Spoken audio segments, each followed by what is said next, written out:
Bon matin. Salutations aux personnes qui nous suivent également en ligne. Euh, c'est toujours quelque chose quand j'ai le privilège d'apporter la parole de Dieu. Je trouve qu'il y a des choses qui se mettent en place que j'aurais jamais pensé ou prévu. Ce matin, les témoignages que nous avons entendus, pour moi, ce sont des illustrations parfaites de ce que le Seigneur avait mis sur mon cœur. Je suis toujours surpris par le Seigneur. Merci pour l'unité de son esprit. Le premier témoignage que nous avons entendu disait que le diable était toujours à l'œuvre et cherche toujours à nous faire du mal. Il y a un adage qui dit, si quelqu'un te pourchasse et court derrière toi, s'il ne s'arrête pas, est-ce que toi, tu peux t'arrêter? Si le diable est toujours derrière nous, nous pourchasse, et la Bible dit même qu'il rôde toujours autour de nous, qu'il cherche toujours les occasions, y a-t-il une possibilité que nous on dise, ben écoute, je suis en congé, je prends du repos, je m'arrête. Ce matin, je nous propose de continuer l'histoire de Daniel qu'on a déjà vue durant certaines semaines ou même mois.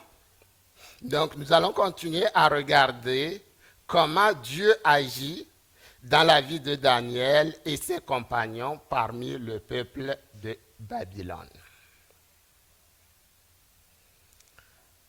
J'aimerais juste vous poser la question, est-ce que vous connaissez l'histoire de Daniel et ses compagnons dans la fournaise ardente?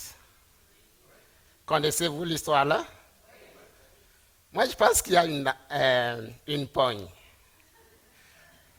Est-ce que vous connaissez l'histoire de Daniel et ses compagnons qui sont jetés dans la fosse, dans la fournaise ardente? Daniel était pas là.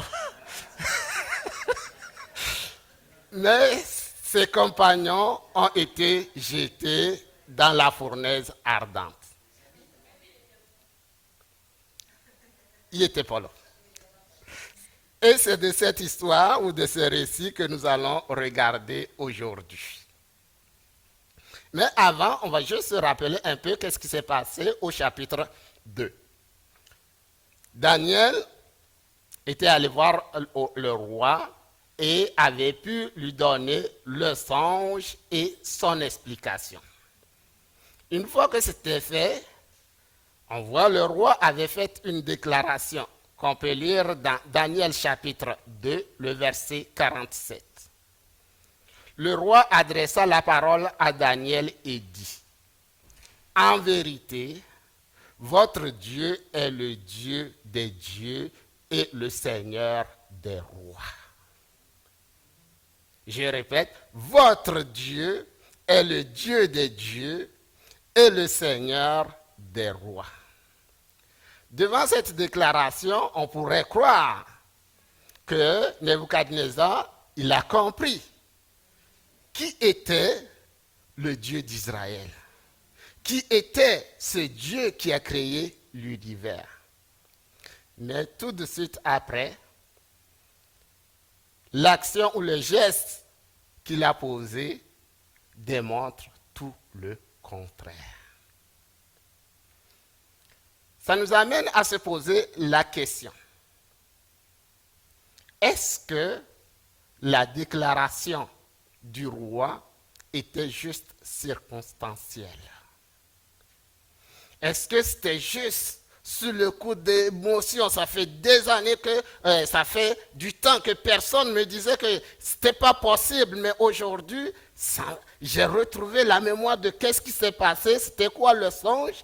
Est-ce que c'est juste l'émotion là qui l'a fait faire ces déclarations? Est-ce que c'était sincère?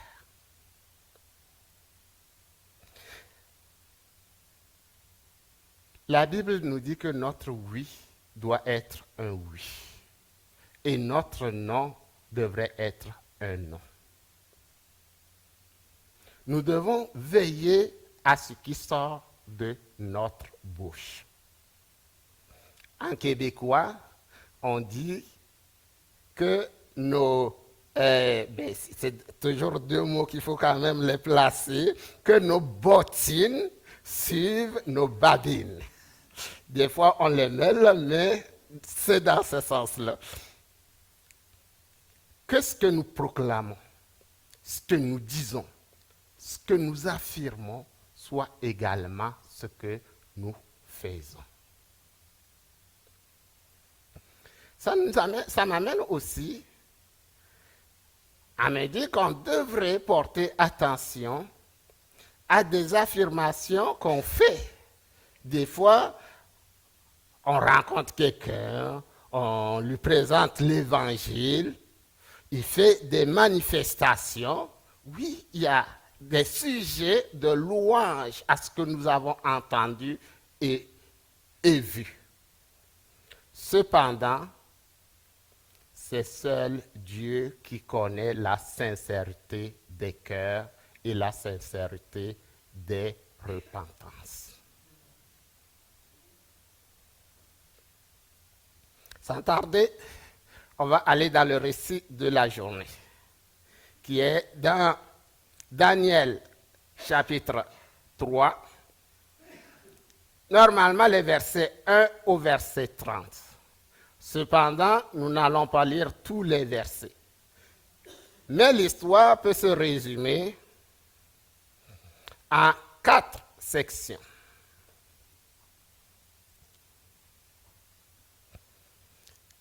Nebuchadnezzar qui se fait une statue d'or, donc de Daniel chapitre 3, les versets 1 à 7. Shadrach, Meshach et Abednego qui refusent d'adorer la statue de Nebuchadnezzar, les versets 8 au verset 18. Ensuite, ils sont jetés dans la fournaise, mais miraculeusement, ils sont préservés. Du verset 19 au verset 27. Et enfin, Nebuchadnezzar qui encore là rend gloire à Dieu. Du verset 28 au verset 30. Si nous commençons dès le début, la statue de Nebuchadnezzar. Je me suis posé la question s'il y avait un lien avec le chapitre 2. Le chapitre 2, on disait que le songe que le roi avait eu concernait aussi une statue. Et dans ce songe-là, on décrivait que la statue était immense. Et la tête de la statue était en or. Et dans l'explication, on disait que cette tête représentait Nebuchadnezzar. Maintenant, il a décidé aussi d'en faire sa propre statue. Une statue qui est également immense. Mais cette fois-ci, il a décidé de la faire complètement en or. Ou du moins, plaquée complètement en or.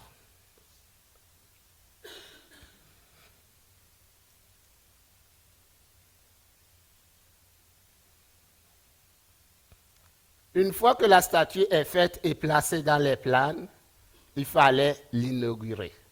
Il invite tous les hauts dignitaires pour l'inauguration. Et là, on proclame que pas juste ceux qui sont présents, mais tous les êtres que Dieu avait proclamés, qu'il a soumis à Nebuchadnezzar, tous les hommes devraient, quand ils entendent la musique, se prosterner et adorer la statue. Cependant, il y a 3 personnes qui ont été citées qui sont résolues à ne pas adorer cette statue.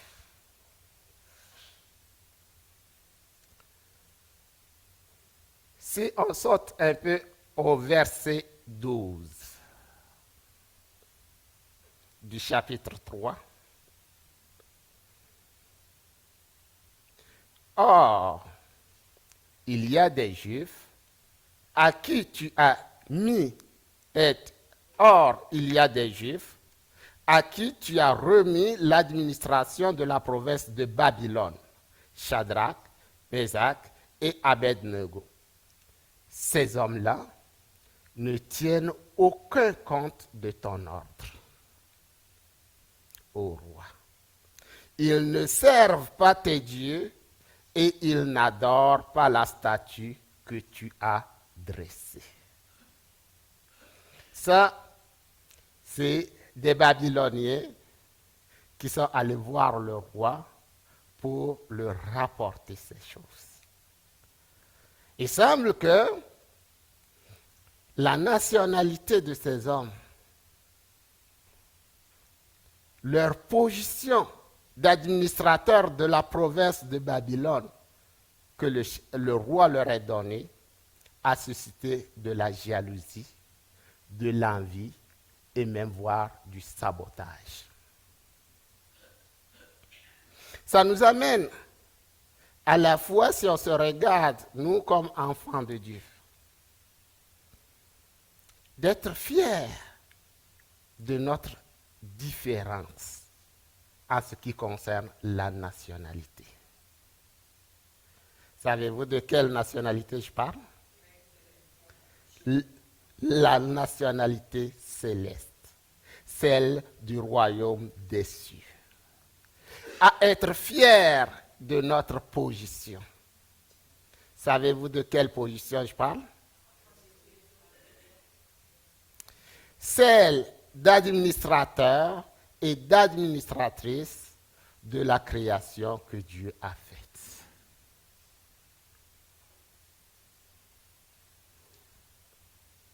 On devrait se réjouir que les gens nous pointent le doigt à cause de notre nationalité des royaumes des cieux et de notre position en Jésus-Christ.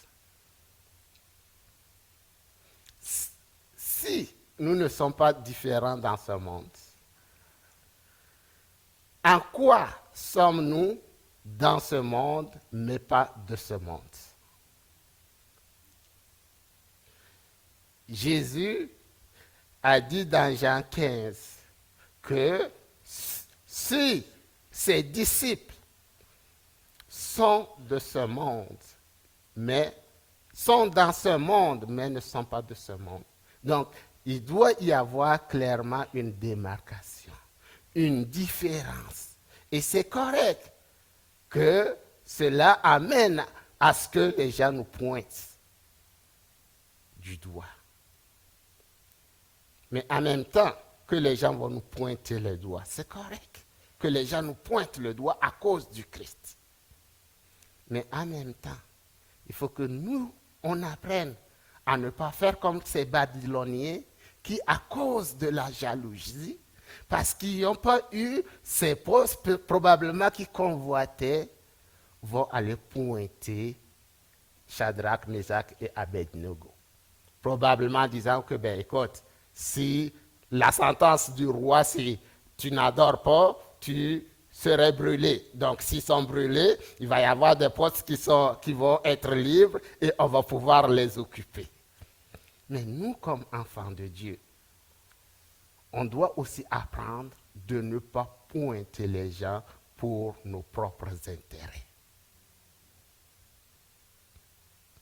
Dans Matthieu chapitre 5, il est dit, Heureux seriez-vous lorsque on vous outragera, qu'on vous persécutera et qu'on dira faussement de toutes sortes de mal à cause de moi. Réjouissez-vous et soyez dans l'allégresse, parce que votre récompense sera grande dans les cieux. Car c'est ainsi qu'on a persécuté les prophètes qui ont été avant vous.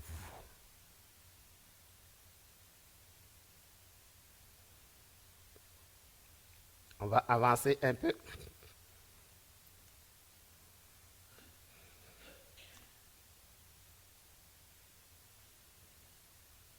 Quand le roi a entendu qu'il y avait des gens qui ne voulaient pas adorer sa statue, évidemment, il n'est pas content.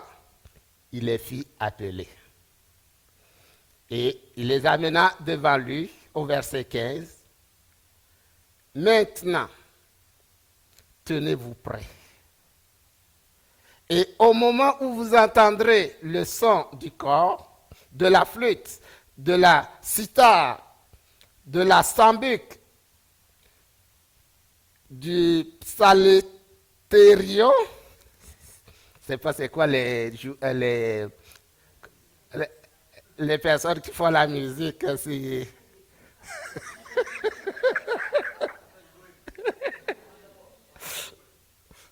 De la cornemuse, au moins ça on le connaît, et de toutes sortes d'instruments.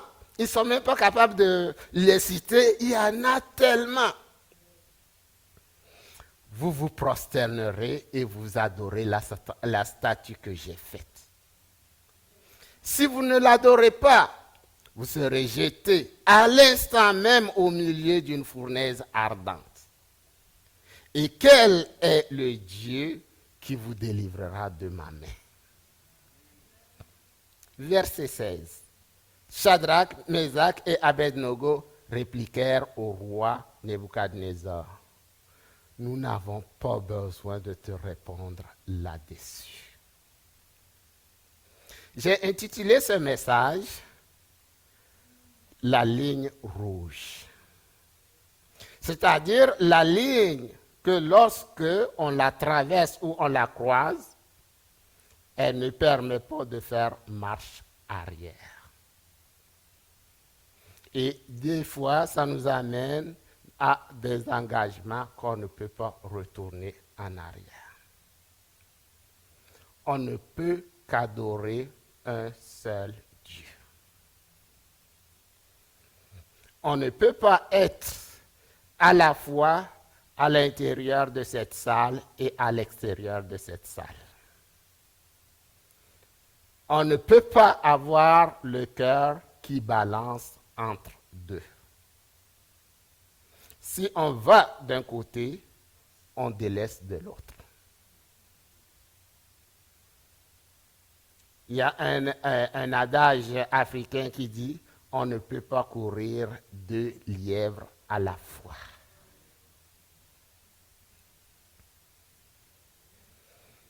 Le roi demande qu'on se prosterne et qu'on adore sa statue.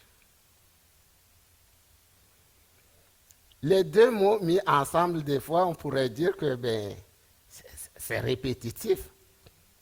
Parce que quand on regarde juste se prosterner, contient déjà une espèce d'adoration.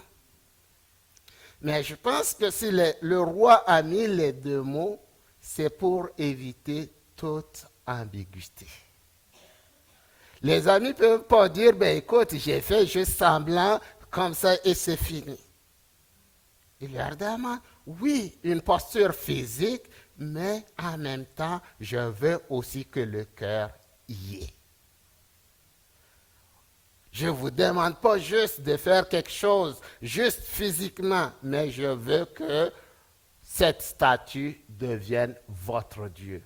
Que mon Dieu que je me suis fait devienne votre Dieu.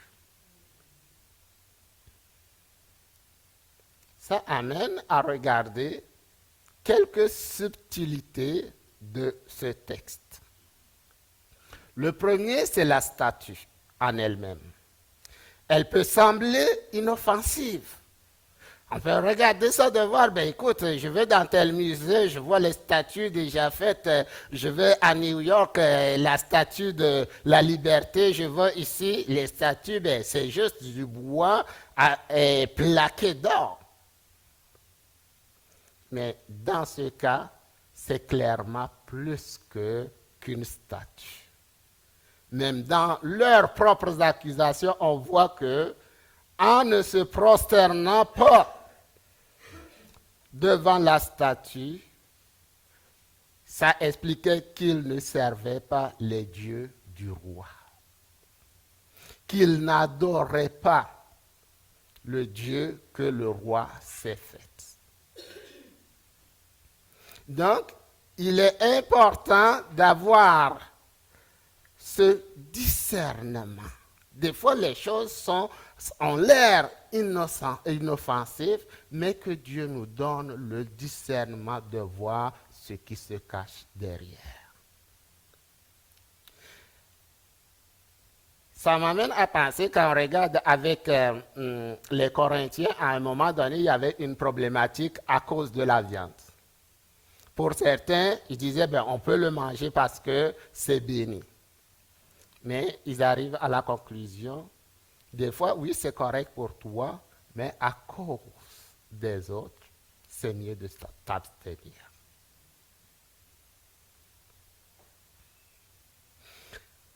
Le deuxième, c'est qu'il y a un édit, c'est-à-dire une ordonnance. Il y a une publication que tout le monde doit adorer cette statue. Quand on entend la musique, on se prosterne. C'est ça la loi. Là, je me pose la question à savoir, qu'est-ce que la Bible dit? On doit se soumettre aux autorités, n'est-ce pas? Et il y a plein de versets dans la Bible qui nous encouragent de se soumettre aux autorités. On est tous d'accord?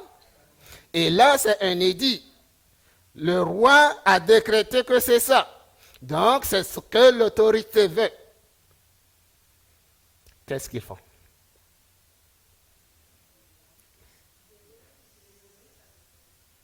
Qu'est-ce qu'ils font? Donc, on se retrouve comme le cœur peut balancer, lequel on choisit.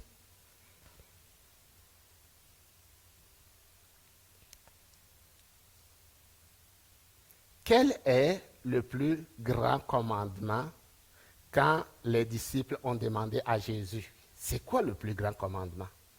Qu'est-ce qu'il a répondu?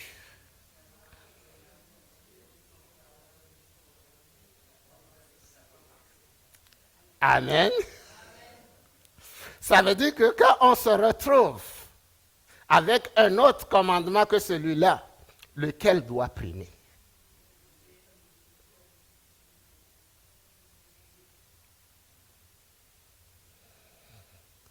Quand les apôtres, Pierre et les autres apôtres aussi étaient dans une situation semblable, où on leur disait, taisez-vous. Alors que Jésus leur dit, vous serez mes témoins, vous allez annoncer. Et on leur dit, vous vous taisez. Qu'est-ce qu'ils ont répondu? Obéir à Dieu ou aux hommes. Donc, ça va arriver des situations où on se retrouve, oui, il y a un choix à faire. Mais en même temps, il faut qu'on prenne la Bible dans son ensemble. Pas juste un segment.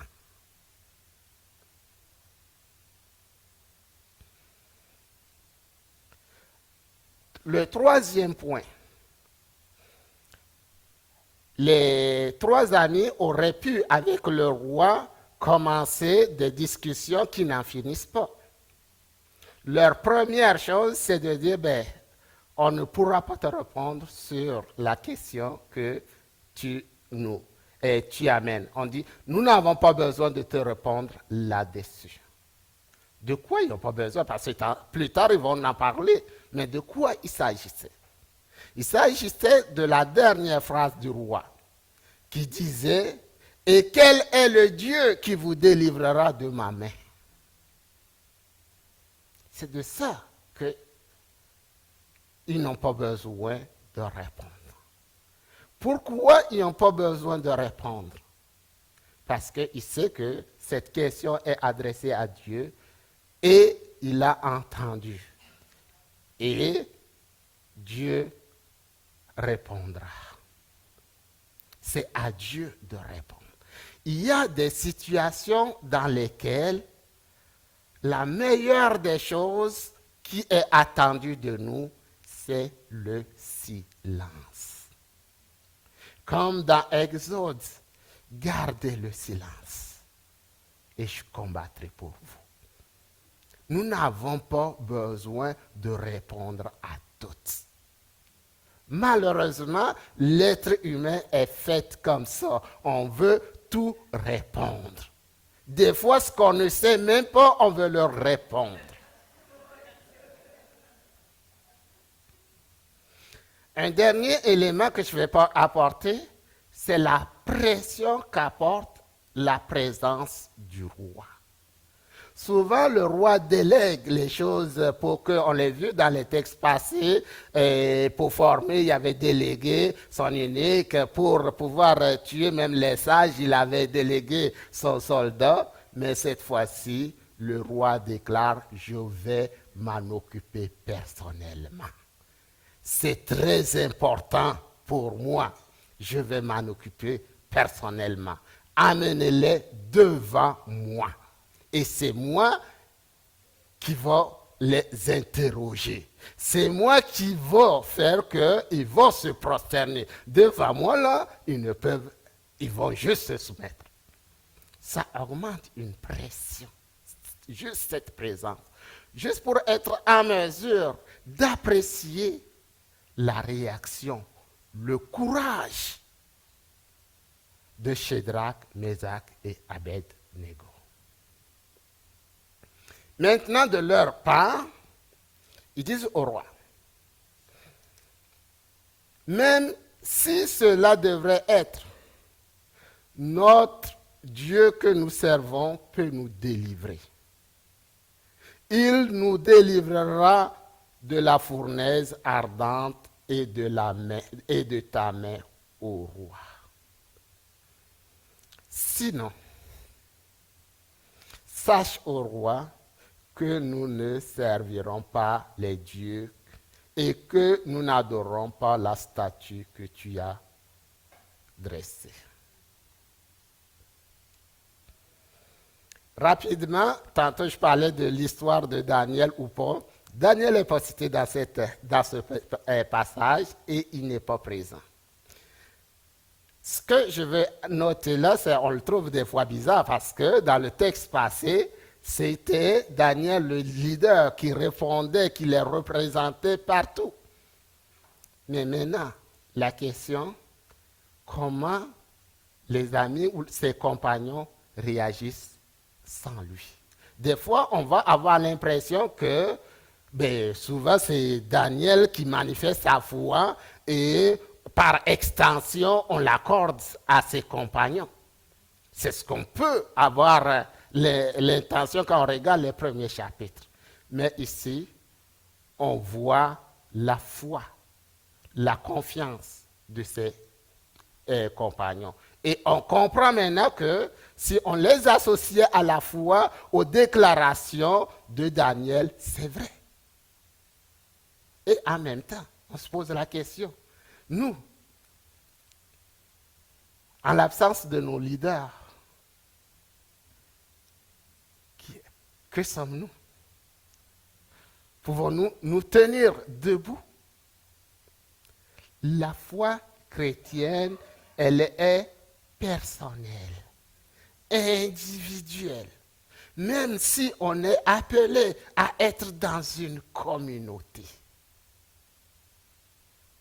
on doit répondre chacun au Seigneur un jour. Pour soi, On ne peut même pas répondre pour nos enfants. Même si dans Actes, on dit, crois et tu seras sauvé, toi et ta famille. Il n'y en aura pas que quelqu'un va répondre pour. Cela, c'est mes enfants, mes petits-enfants, etc. tous, par, comme on appelle ma foi, déclarent-leur tous juste. Non. Et Satan ne va pas juste pourchasser juste le leader. Il va pourchasser chacun d'entre nous.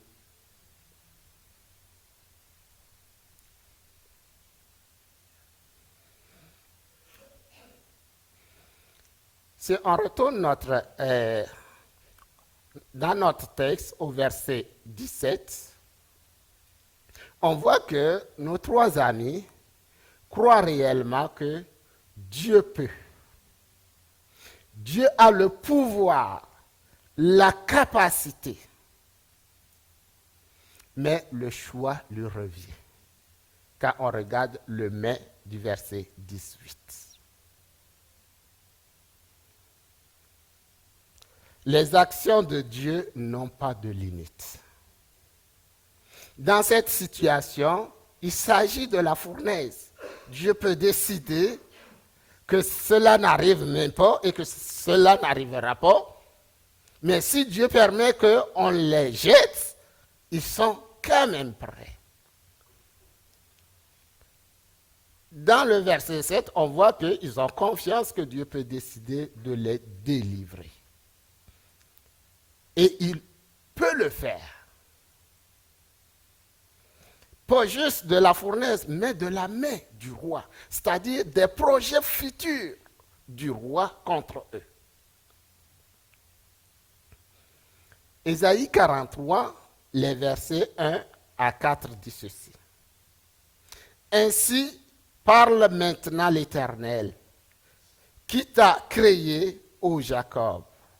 Celui qui t'a formé, ô Israël, ne crains rien, car je te rachète et je t'appelle par ton nom, tu es à moi. Le verset 2. Si tu traverses les eaux, je serai avec toi. Et les fleuves, ils ne te submergeront point. Si tu marches dans le feu, tu ne te brûleras pas. Et la flamme ne t'embrasera pas. Car je suis l'Éternel ton Dieu, le Saint d'Israël, ton Sauveur. Je donne l'Égypte pour rançon et l'Éthiopie et Saba à ta place, parce que tu as du prix à mes yeux. Parce que tu es honoré et je t'aime. Je donne des hommes à ta place et les peuples pour ta vie. Amen. Le Seigneur est capable de les délivrer. Malgré ça, les trois amis savent que Dieu peut décider de ne pas le faire aussi. Dieu ne leur doit absolument rien. Voyez-vous, dans le texte qu'on a lu dans Ésaïe, Dieu fait ces choses. Pourquoi? Nous avons le prix à ses yeux. Parce qu'il nous aime. Mais en même temps, ce n'est pas une obligation. C'est là que vient le verset 18. Et même si.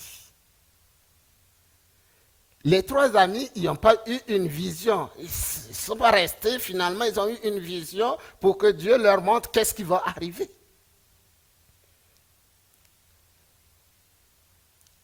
Ils n'ont pas eu de garantie que, quoi qu'il arrive, là, je vais. Leur garantie, c'est que le Seigneur serait avec eux.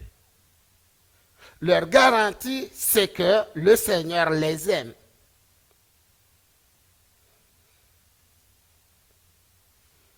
si même on devrait se retrouver dans la fournaise ardente, ô roi, que jamais nous ne nous prosternerons devant ta statue.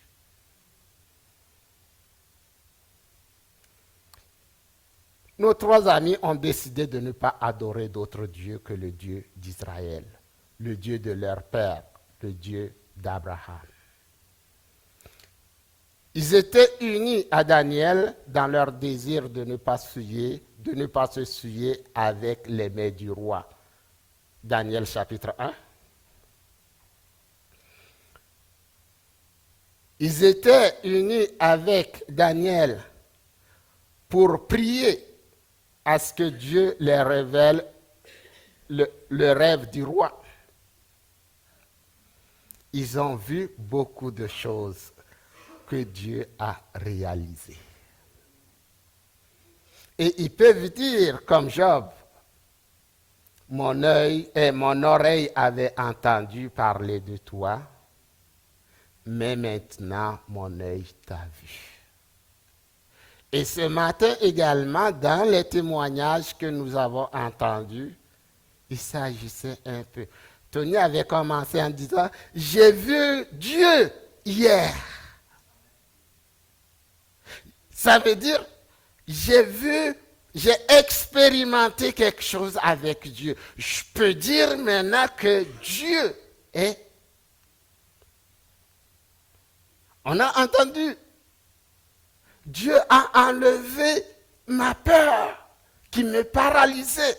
Ce n'est plus, je pense, mais c'est vrai, je ne l'ai plus. Elle est perdue. Il y a eu de l'expérience. Et c'est seulement cette expérience avec Dieu et cette expérience de Dieu qui permet que dans les moments difficiles, nous puissions avoir une foi inébranlable. C'est seulement cette expérimentation avec Dieu qui permettra que nous ne traversons pas la ligne rouge. Nos trois amis semblent avoir une démarcation claire dans leur vie. Une ligne rouge à ne jamais traverser. Rien ne peut les séparer de l'amour de Dieu. Dieu avant tout et à tout prix. Ils ne veulent servir aucun autre Dieu que le Dieu d'Israël.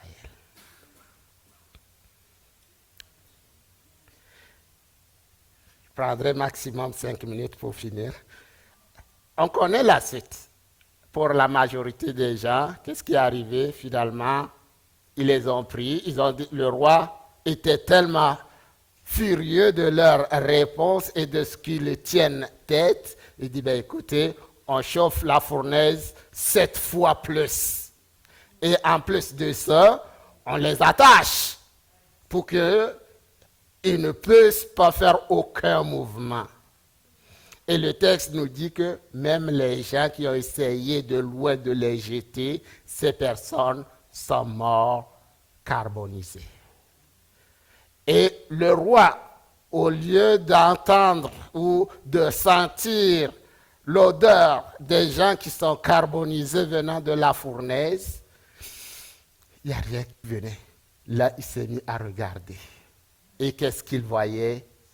4 personnes marcher libres. Et une peur le saisit. Il a vu, c'est qui le délivrera de sa main. Dieu vient de répondre au défi qu'il est lancé. Il fait sortir les amis. Là, c'est pas possible. Il les examine, il demande à ces gens de les examiner. Et il ne sentait même pas la flamme. Tout ce qui était différent, c'est que les liens ont été rompus. Le but ultime de Satan, c'est de nous amener à adorer autre chose. Et ça, continuellement, il cherche à nous amener à adorer autre chose. Sachant que si on le fait, du coup, on se détourne de Dieu. Quand on a des enfants, des fois, ils prennent quelque chose qui nous est cher, mais l'enfant, il ne veut pas le lâcher. Qu'est-ce qu'on fait souvent? Souvent, on va le tendre un autre jouet. Mais le but, c'est quoi? C'est qu'ils prennent ce jouet et qu'ils laissent tomber l'autre. Et c'est exactement ce que le diable fait avec nous. Il ne va pas nécessairement venir te dire, hey, ton Dieu, il n'est pas bon. Mais il va te donner quelque chose que progressivement, tu te détournes de ton Dieu. Si on se rappelle de la tentation que Jésus-Christ a eue dans le désert, il a commencé, t'as fait. Ben, tu es capable, hein? Tu es le Fils de Dieu, transforme ces pierres-là en nourriture. T'as fait, c'est normal. Ton Père veut que tu manges. Après ça, il lui dit, ben écoute, il l'amène à un endroit où, il dit, ben tombe. Ton Père là, il va envoyer un ange. Si tu as vraiment confiance en lui, ben, il va te sauver. Et à la fin, qu'est-ce qu'il le fait? Il lui montre la création qui ne l'appartient même pas. Et il dit, ben, si tu m'adores, je te le donnerai. Même le Seigneur, le diable, son but, c'est qu'il finisse par l'adorer. Et là, qu'est-ce que le Seigneur a répondu? Tu adoreras le Seigneur ton Dieu et tu le serviras lui seul. Tu le serviras lui seul.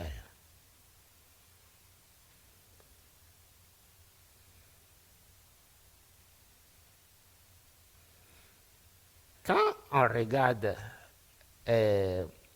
une histoire comme celle-là, qu'est-ce qui nous vient à l'esprit? C'est juste une histoire où, à travers cette histoire, on peut se voir pour dire, hey, même si c'est irréaliste, j'en ai vu des choses que le Seigneur a fait dans ma vie qui me permettent de dire, c'est vrai parce que il a déjà fait des choses semblables dans ma vie. Des choses que je pensais impossibles, il l'a réalisé. Que le Seigneur vous bénisse abondamment. Qu'il nous garde en tout temps pour que nous ne traversons pas la ligne rouge. Pour que nous demeurons dans son camp. Que nous demeurons à ses côtés. Que Dieu vous bénisse.